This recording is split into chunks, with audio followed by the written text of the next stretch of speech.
Net neutrality is the principle that protects the open internet, which means that all users can upload and download the lawful content of their choice. They can use the applications on the network of their choosing, and they're free to innovate using this open platform. It's also the way the internet was designed, and it's the internet that we all know and love.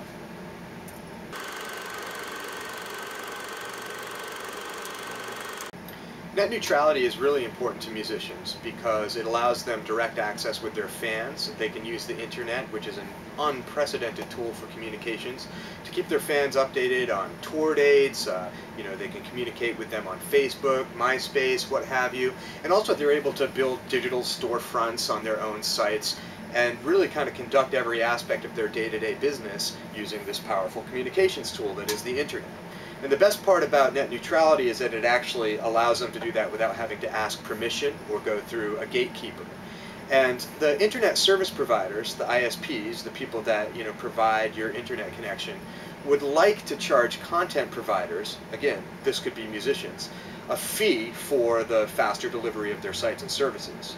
Now, if a musician didn't want to pay that toll or couldn't afford to pay that toll, they would be pushed onto the internet slow lane, and the folks with the deeper pockets would have priority access to the fast lanes. And for independent musicians in particular, this would be really devastating because the amazing thing about the internet is that pretty much any musician is able to use this open platform to make connections with their audiences and build bigger fan bases and essentially just kind of advance their career on their own terms.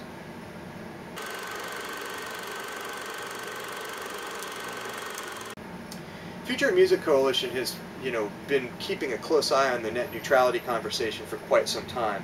As a matter of fact, before net neutrality was even a term, we understood that the open structures of the internet would be very, very important to musicians, particularly independent musicians who traditionally hadn't been able to participate directly in a lot of the standard industry platforms like commercial broadcast radio or the major label system.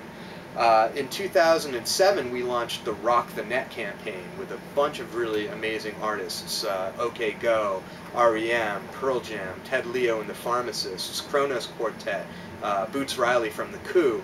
And the point of Rock the Net was to demonstrate to policymakers that the music community really cared about this issue and believed that there's value in keeping the platform of the internet open and accessible to everyone. And since then, we've been involved in, a lot of conversations about it publicly. We've, continued to educate musicians on the issue, and, we've spoken, in front of policymakers and had policymakers come to our events and engage on the issue because we think it's one of the more important conversations or debates of our time, and that, the future of the music ecosystem depends on independent artists and fans and labels being able to interact using this absolutely crucial technological platform.